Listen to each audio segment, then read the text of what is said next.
Okay, hi everyone. Welcome back to our CPR 2020 Adversarial Machine Learning in Computer Vision workshop. Our next speaker is Lawrence van der Maaten.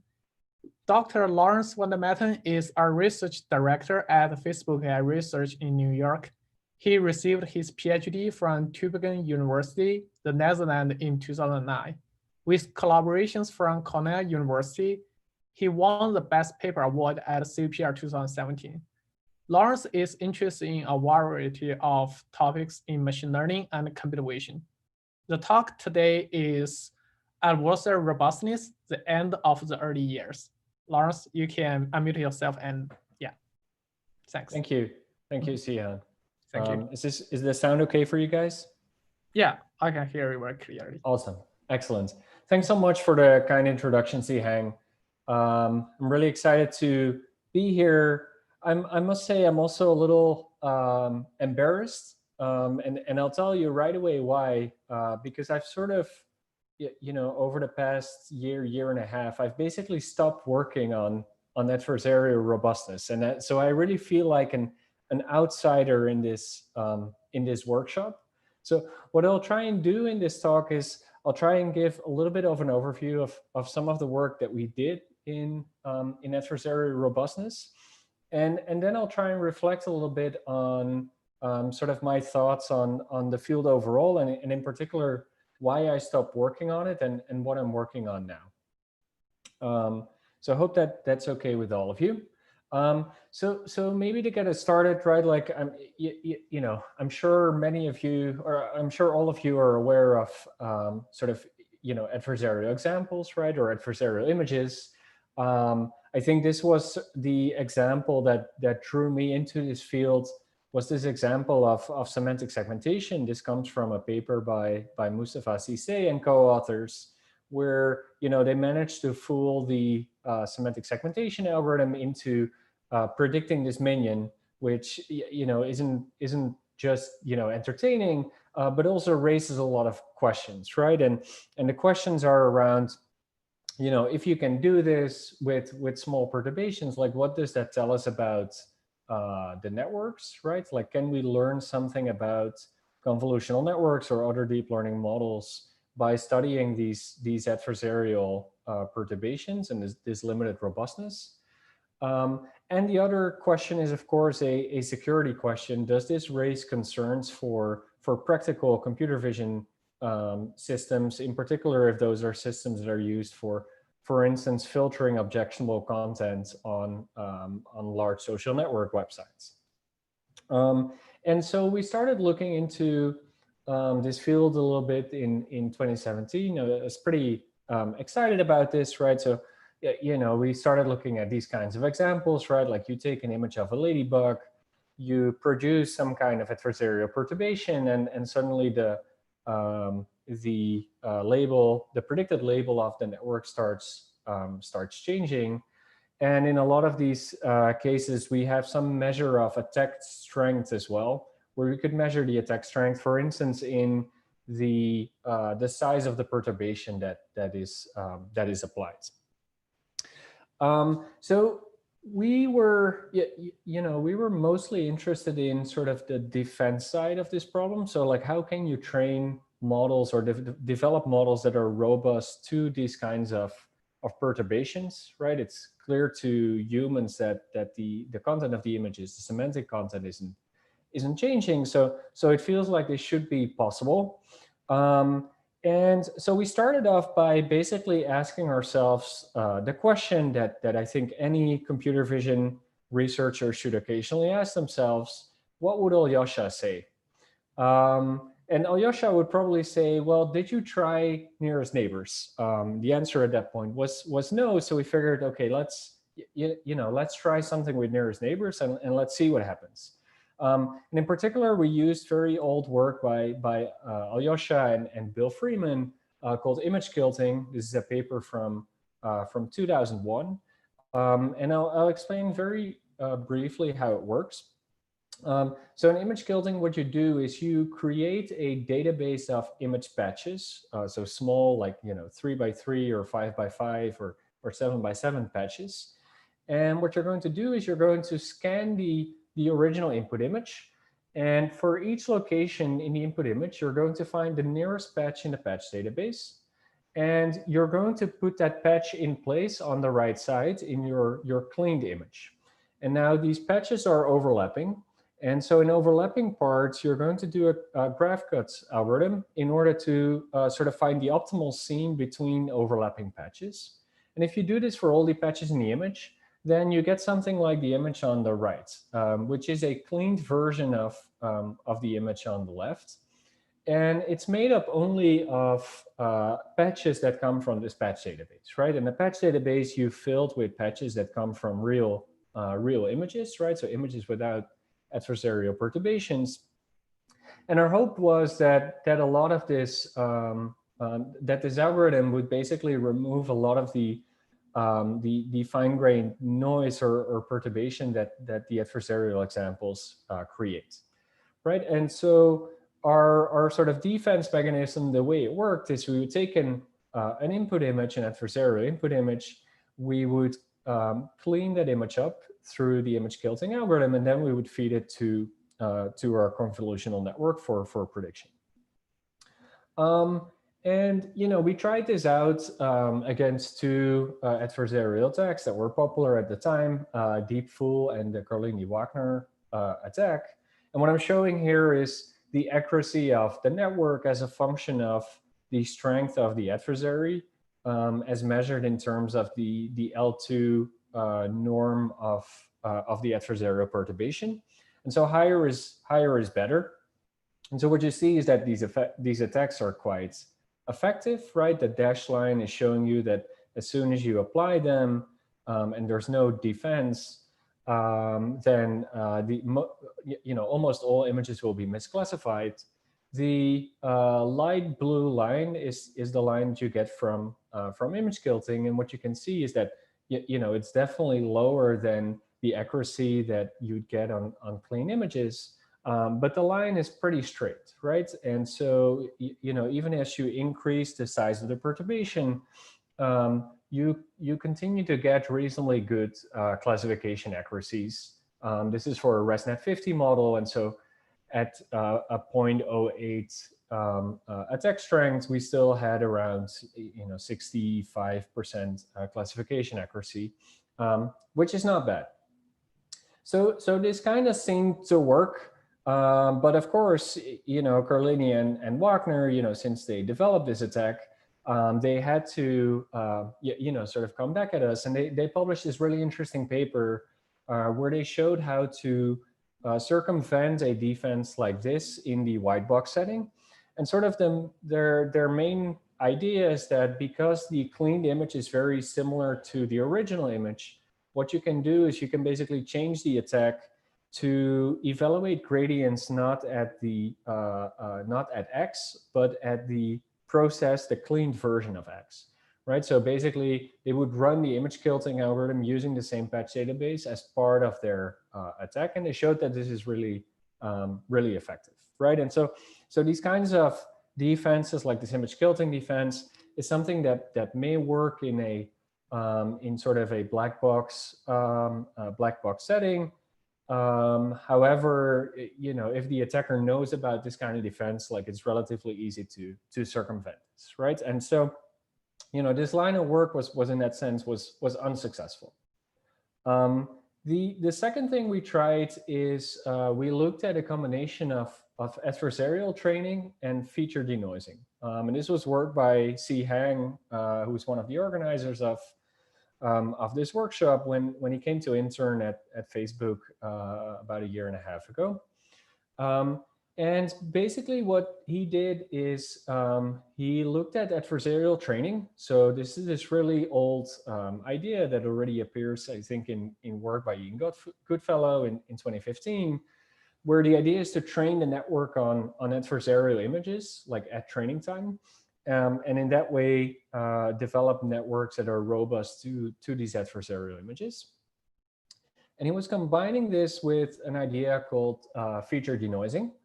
And so the idea in feature denoising is that if you look at the feature maps of a convolutional network, when you apply an adversarial perturbation to the input, what you see is you see that the magnitude of the perturbation in the intermediate feature maps is growing sort of as you get deeper in the network. And it leads to this kind of noise that you see on the slide here. So if you feed a network a clean image, you could get a response map like the image on the top. But then if you feed an adversarial version of the same image, you get the response on the bottom where you see all this noise sort of in the background of the object. And sort of our hypothesis was that this noise is the stuff that we want to filter out. And the way we tried to filter this out is by basically including blocks in the convolutional network that do a kind of non-local means. I'm sure many of you remember non-local means, right? It's this idea of basically filtering an image by computing a similarity measure between a pixel I and all the other pixels j. So that is the function f here, and so this could be something like a Gaussian kernel, and then using the resulting weights to compute a weighted average of all the pixels and put that in the location of pixel I. And this is an operation that you can relatively easily implement in a convolutional network or in any sort of deep network. So the basic idea is that you take your image as input, you flatten the image along the height and width dimensions.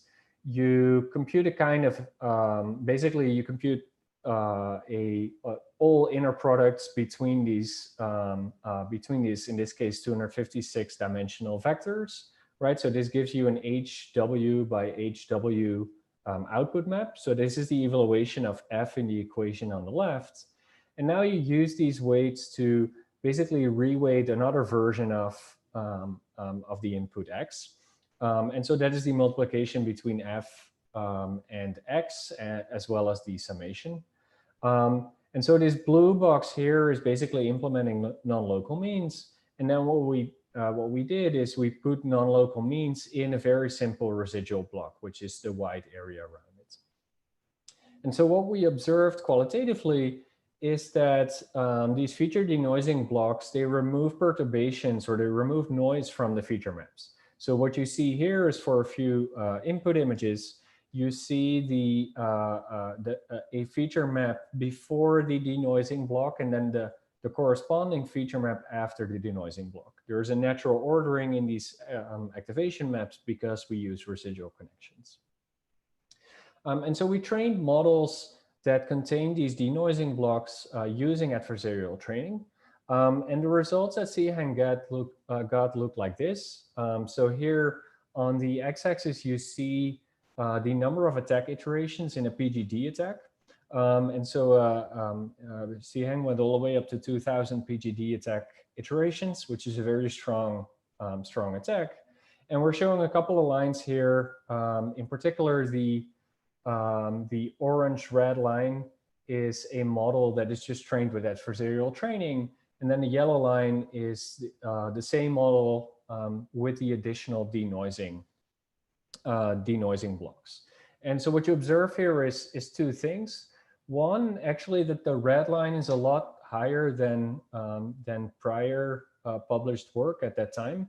And the reason for that was that what we realized is that if you use many more attack iterations during adversarial training, the adversarial training algorithm actually becomes much more effective at the expense of a large amount of compute. And that's maybe where the caveat is. And the second part, the second thing that you can observe is that the yellow line is consistently higher than this red line, and so these feature denoising blocks they really seem to help a couple of percent. And so I think actually these results are still state of the art. They were definitely state of the art when they were published. I haven't followed the field super closely, so I may not be familiar with all the latest and greatest results. but I think it's fair to say this is still among the sort of the most effective defenses out there. And so it'd be really easy to go out and celebrate and sort of think it works. But there are a couple of caveats, right? If you look at these plots, one of the caveats you already see is that even though these defenses somewhat work, a classification accuracy of 40% on ImageNet is not is not great. The second thing is that these models are very computationally intensive to train, which is a downside. And the third thing is that in order to get this accuracy on adversarial images, we actually pay a price in terms of classification accuracy on clean images, right? And so if you were a large web company and you were running image classification as a service, then that would be a major problem, right? If 0.01% of your images is adversarial, then you maybe don't want to pay a very large price on the 99.9% of clean images that you have to classify. And there was one other thing that that sort of, as we were working on this, started bothering me, and that's sort of this question of, are we solving the right problem?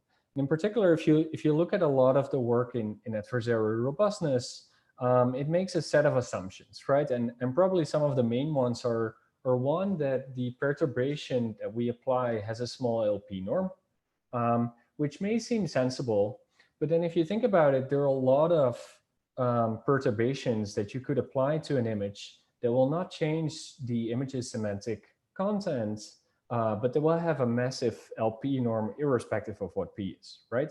So for instance, if I'm going to add 2 white lines to this image, we as humans still see the exact same thing on this image. We basically ignore these 2 white lines altogether. But we've applied a perturbation that is very large in the LP sense, right? And so I think really what is sort of much more interesting in a lot of practical scenarios, in particular in scenarios where you're trying to develop filters for objectionable images, is sort of a type of perceptual norm, right? Like the adversarial perturbation should have a small perceptual norm. The problem there becomes, of course, that nobody really knows how to formalize such a perceptual norm, right? A second problem, I think, is sort of this full white box assumption. I see where I understand where this comes from, right? Security by obscurity is not security, and so there's a strong sense in the community that you need to only work on this full white box setting. But at the same time, if I think about a lot of practical scenarios, for instance, if you were to run a large social networking website, you wanted to keep objectionable images from your websites, then the full white box setting may not be sort of the right assumption. If you had full access to the model and sort of all the code around it, then that website would probably have much larger problems than your adversarial images, right? And so in sort of those practical scenarios, I think it's much more reasonable to assume a kind of setting where you assume that the attacker has expert knowledge, right? So has sort of a good sense of what the model is that it's trying to attack. You could measure this in terms of some kind of divergence between the model that the attacker thinks it's attacking and the model it's actually attacking. And so a setting like that seems much more reasonable. But the third thing that really sort of got me working on something else was that I realized that you don't really need to be adversarial to break current systems at all.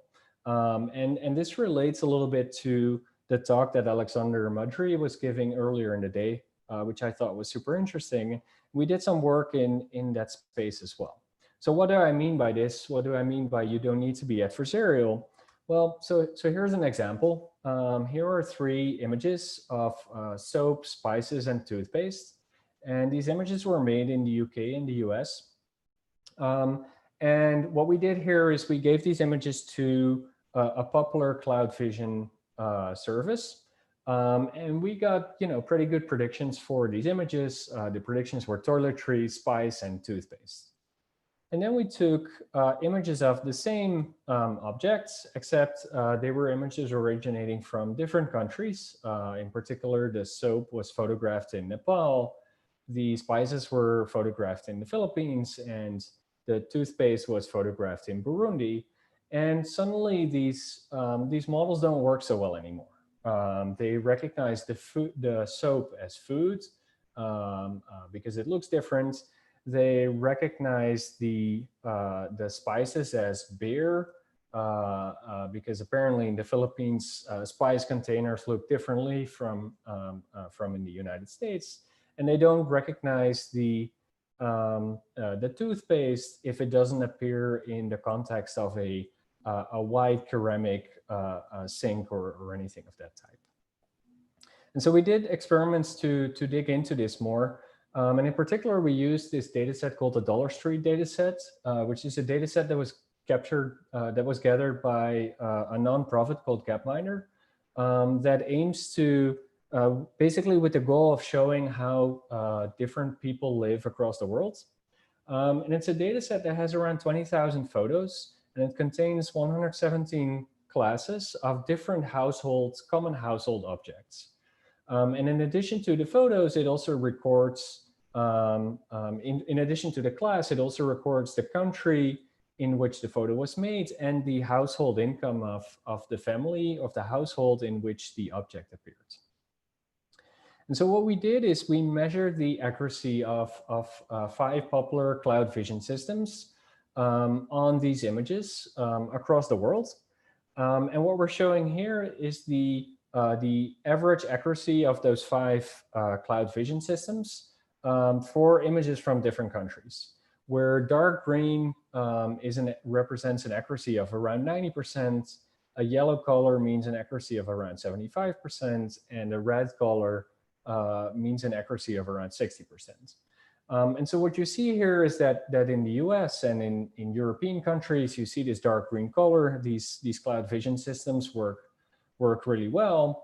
But then in other countries, specifically in Southeast Asia, Africa, and parts of South America, the accuracies that we observe are actually much, much lower.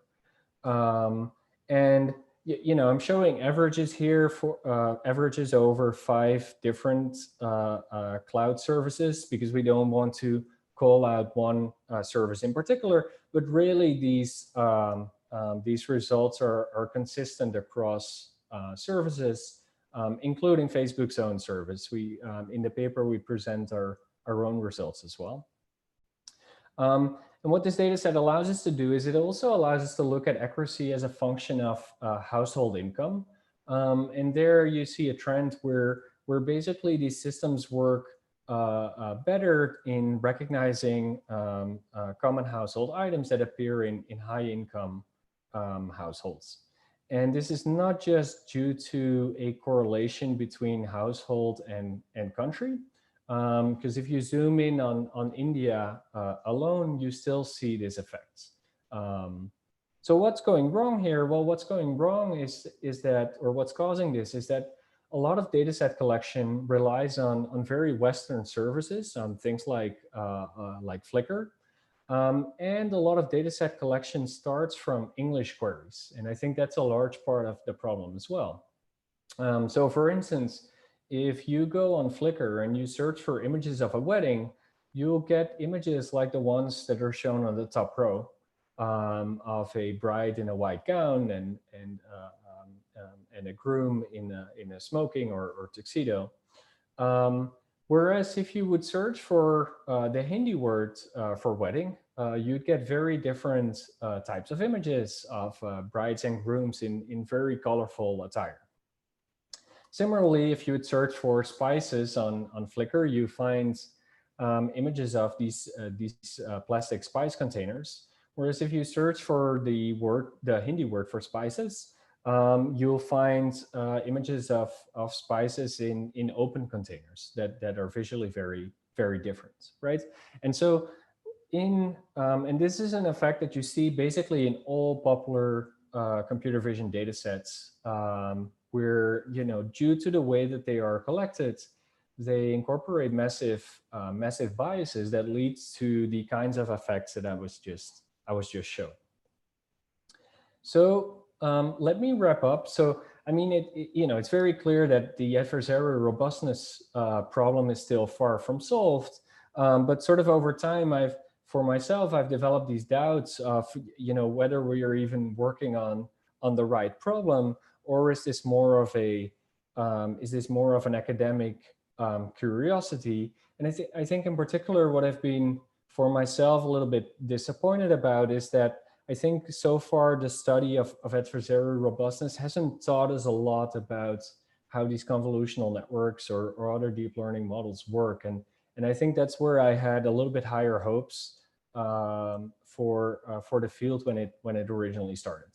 And I think, if you want to take anything away from this talk, it's probably that, you really don't need to be adversarial to break modern computer vision systems. You can just move to a different country, and that's kind of sufficient. And so I think from a practical point of view, there are these more urgent problems to work on, which is what I've been focusing my attention on. So finally, I want to thank a lot of awesome collaborators, people at Facebook, in particular Cheng Han, Ishan, Kaiming, Yushin, and Mustafa, as well as 3 amazing interns, Chuan Guo, Xiang Shi, and Terence DeVries, who did a lot of this work, and other collaborators like Ellen and Mayank. And with that, thank you very much.